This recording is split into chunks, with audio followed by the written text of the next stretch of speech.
Alright guys, back with another video for you today, and I'm talking about Atelier Materi and their latest launch. It's Rose Ardoise, this one right here. This is a house I first discovered in 2019, towards the end of 2019, and instantly I fell in love with one of their fragrances. So in addition to discussing and reviewing Rose Ardoise today, I'm doing a rank list of their entire catalog of fragrances. They have 7 fragrances. It's a ranked video. You'll find out all about Rose Ardoise and then find out where it lands in the top 7 Atelier Materi fragrances. And then also you have a chance at winning a discovery set of the Atelier Materi fragrances, and this is a giveaway for 3 subscribers of this channel from the USA, EU, UK, and Canada. So find out all about Rose Ardoise and then 7 Atelier Materi fragrances ranked coming right up.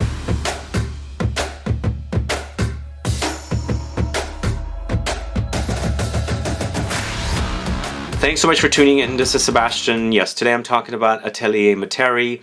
I've spoken about the house on the channel. In fact, I've featured their fragrances in various videos. One of my favorite fragrances is Bois d'Ambrette. It used to be called Peau d'Ambrette. This is a fragrance I first discovered from this house, and it absolutely blew me away at its muskiness. It's a kind of a musk using a note called ambrette. That's why it's called Bois d'Ambrette. Ambrette is musk mallow, so it's used to create a musky smell. It's kind of vegetal, definitely musky, a little medicinal. There's a little light fruitiness in there. There's some light booziness as well, but also a little medicinal. I like this whole thing. This is a great fragrance. It's featured here today, but as I said, today I'm reviewing Rose Ardoise, the latest fragrance from Atelier Materi, and then ranking the entire collection from number 7 to my most favorite at number 1. And you're going to have a chance at winning one of 3 discovery sets of the entire Atelier Materi collection of fragrances. So stick around till the end to find out how to participate.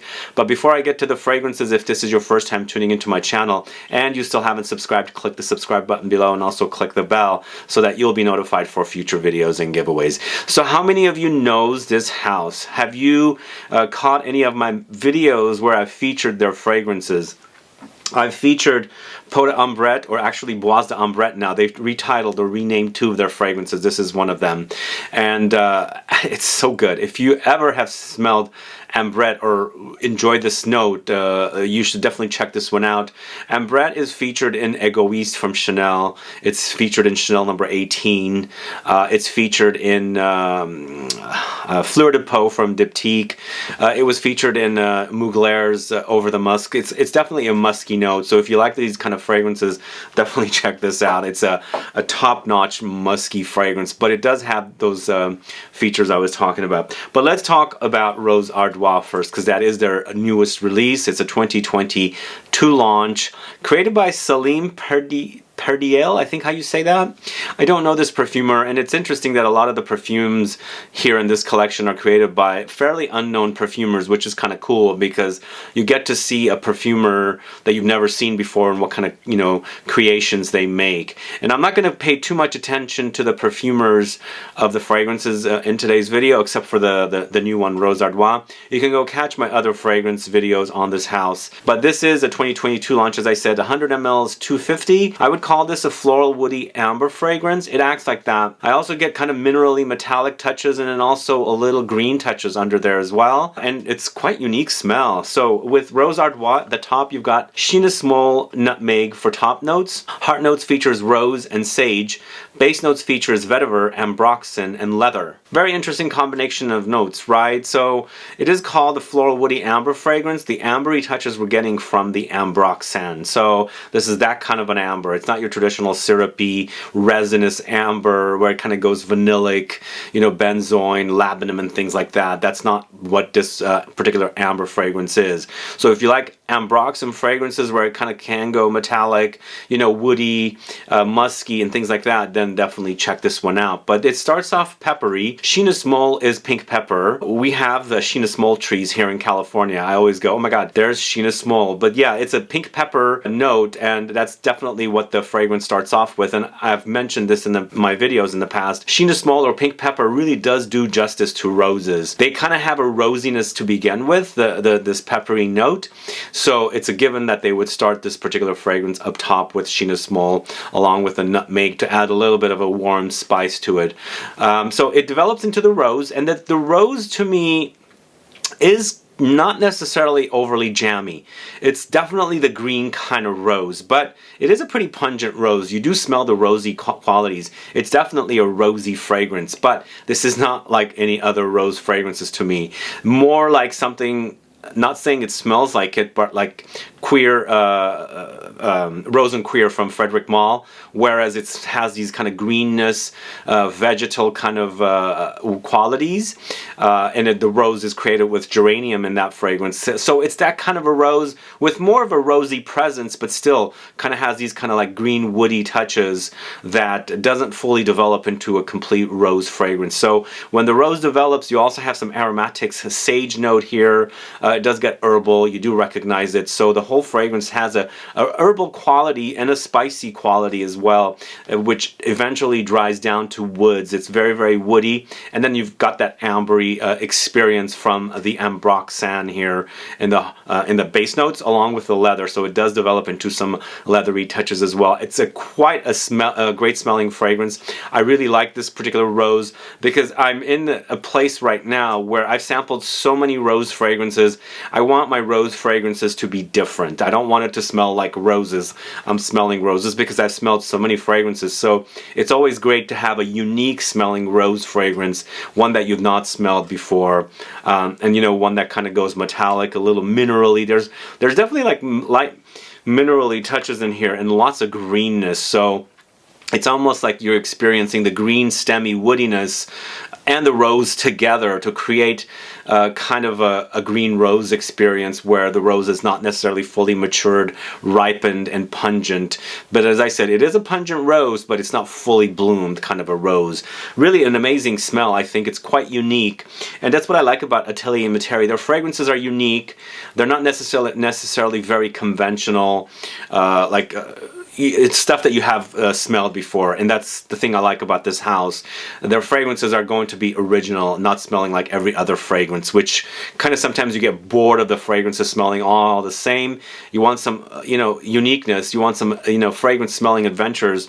So you go to a house like Atelier Materi to explore their unique takes on particular notes. In this case, the rose here with Rose Ardoise. So Rose Ardoise, that's the first fragrance I'm talking about. The review for you. Let me know if you've sampled this fragrance. Let me know if you've sampled the fragrances of Atelier Materi. Have you caught my videos before? I've done 3 or 4 videos, no, maybe like 2 videos, but I've mentioned or featured some of their fragrances on the channel before. So anyway, Rose Ardoise, and let's get started with the ranked list.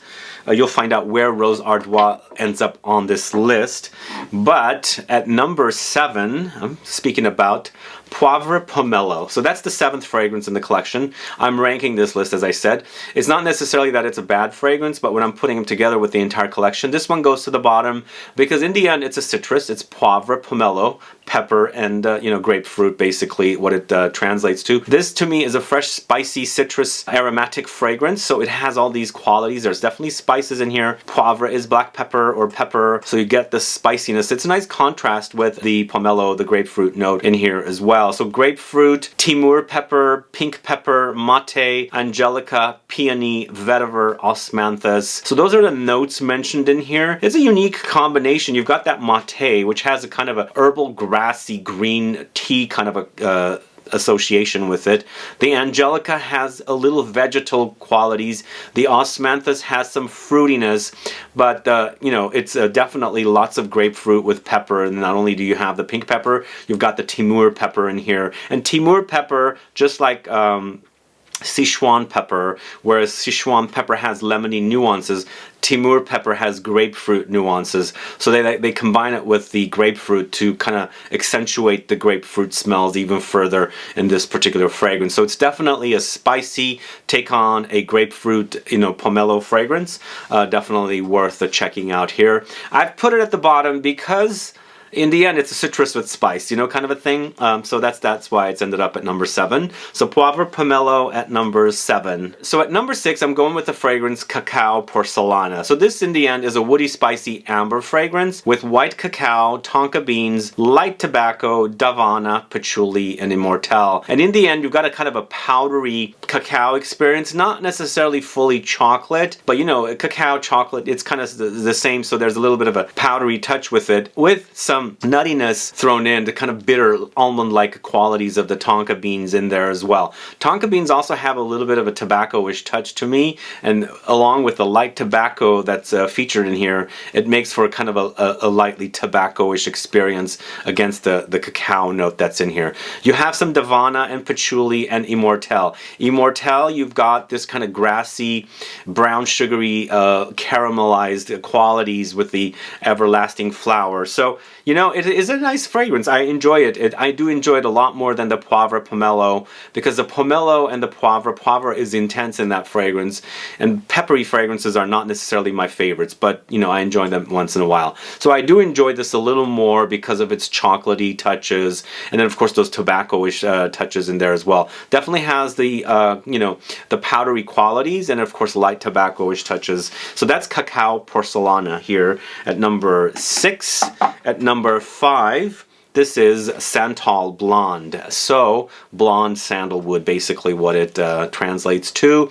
So this one is a warm, spicy, woody, aromatic fragrance, and it features notes of sandalwood, hinoki wood, tonka beans, cardamom, bergamot, jasmine. So I've put this one here at number 5, and I feel like this particular fragrance out of all of them, to me, seems the most intense, and it does definitely feature a very prominent sandalwood note. It's a lot about sandalwood, but it's definitely a spicy take on sandalwood. Lots of spice in here. You can totally experience the cardamom, and it does complement the sandalwood in there pretty nicely. The sandalwood is also a little medicinal, which I quite like in sandalwood fragrances, but you have some brightness from the bergamot, you have some, you know, from the brightness from the jasmine, some floral touches, but this is an overdose of woods. If you like the woods, the woody fragrances, definitely check out SANTAL Blonde. And as I said, SANTAL Blonde to me, out of all the fragrances, seems the most intense out of all of them. Like, wears really big, if that makes sense to you guys. So check that out, SANTAL Blonde at number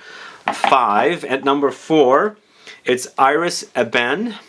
So this has been now changed to a different name. I'll put the name on the, I think it's called Queer to Iris now. I forgot, yeah, no, wait. No, it used to be called Queer to Iris. Now it's called Iris Ebene. So this, I do have the correct bottle for. But boy, this is a very sexy iris fragrance with an animalic leathery undertone there. It's to die for. I kept putting this one on recently and I'm like, oh my god, I smell great. It kind of reminds me of a few other iris fragrances because the iris in here is so gorgeous. It's so sexy. But then this one has the animalic leathery touch. So whereas some of the other ones that it reminds me of didn't have that animalic experience, so this is kind of a breath of fresh air with the animalics. And the animalics in here are not overwhelming, it's tolerable, so it depends on the person who's wearing it. You might be more sensitive to animalic notes, you might not be, but then again, check it out and see if you can tolerate the animalics. But I felt like it was the right amount for me in here. The leather went a little animalic, if that makes sense. So this is a woody, musky, powdery leather fragrance with leather, suede, iris, peppercorn, sandalwood, Peru balsam, musk, and allspice. Eventually it becomes balsamic and a little ambery in the dry down, but definitely a very, very sexy iris fragrance with that kind of animalic leather in there. That's quite delicious, and that's why it's made it here at number 4, because I really do enjoy it. I've kind of, something's going on with me and I'm really digging iris lately. I don't know what it is, and I'm going to put together an iris video very soon. Something, a little unique take on an iris video. Stay tuned for that, where I will feature this Iris Ebene in there as well, so stay tuned for that. But yeah, I'm really, really digging iris in fragrances. I kind of, like a new spring awakening or something about irises. I don't know what it is, but I'm just, my nose is like rediscovered it or something. Like I'm really, really appreciating the smell of iris, and that's why kind of this one is a great iris fragrance for me. So Iris Ebene is at number 4.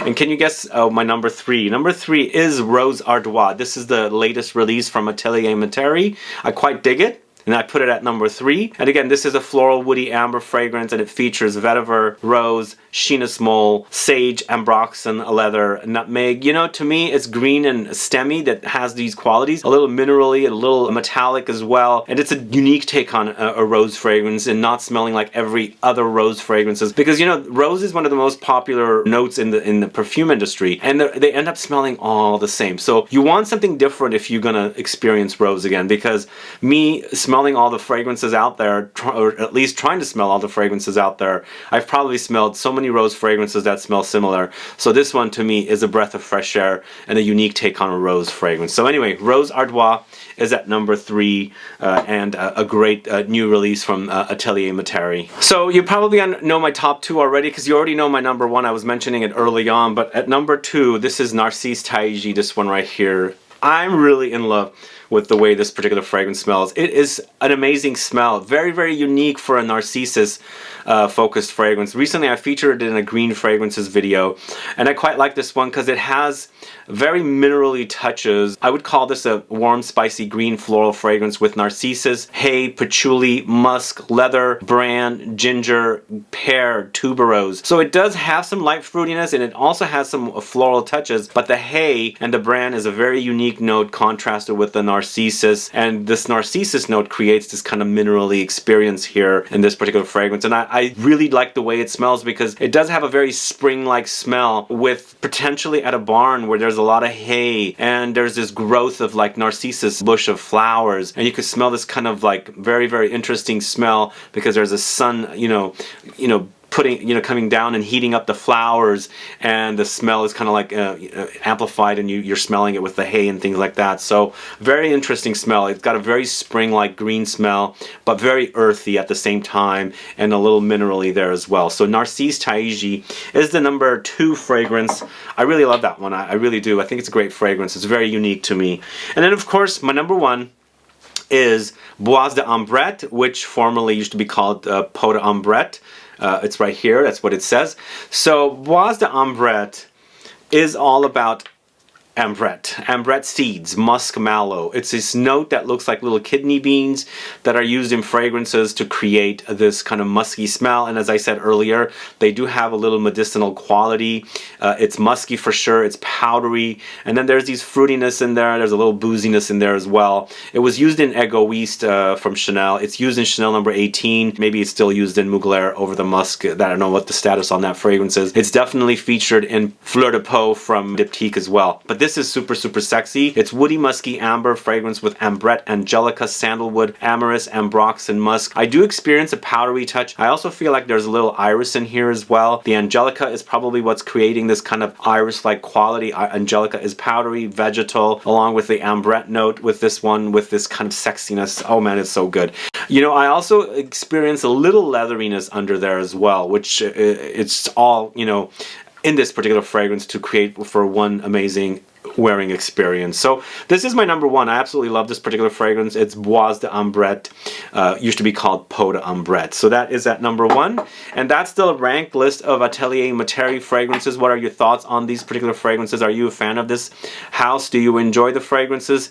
Is it something new that you're hearing about, that you're curious to discover? Let me know which one sounds the best to you. And on to the giveaway. We have 3 discovery sets to give away to 3 subscribers of this channel from the USA, EU, UK, or Canada. Please let me know which fragrance sounds the best to you, what you liked about this video. Please put down your country, and if you are in the USA, please put down your state. Make sure to follow the instructions on how to participate so that you qualify. If you're not commenting correctly, I will just go past your comment. Anyway, guys, also make sure you don't fall for anyone tricking you to reply for giveaways. Remember, I've been mentioning that there's been scamming going on. The only way I will have you, claim your prize is to email me at lfsgwinners@gmail.com. So that's the only way you'll be able to claim a prize. You are not going to be asked to contact a WhatsApp number or anything. There's nothing else you could do besides emailing me that you are a winner once you find out you're a winner. Anyway guys, thanks so much for watching today's video. If you have any questions or comments, please list below. Please like this video, please share it. Follow me on Instagram and Facebook, and I'll be back with more videos very soon. Have a good one. Goodbye.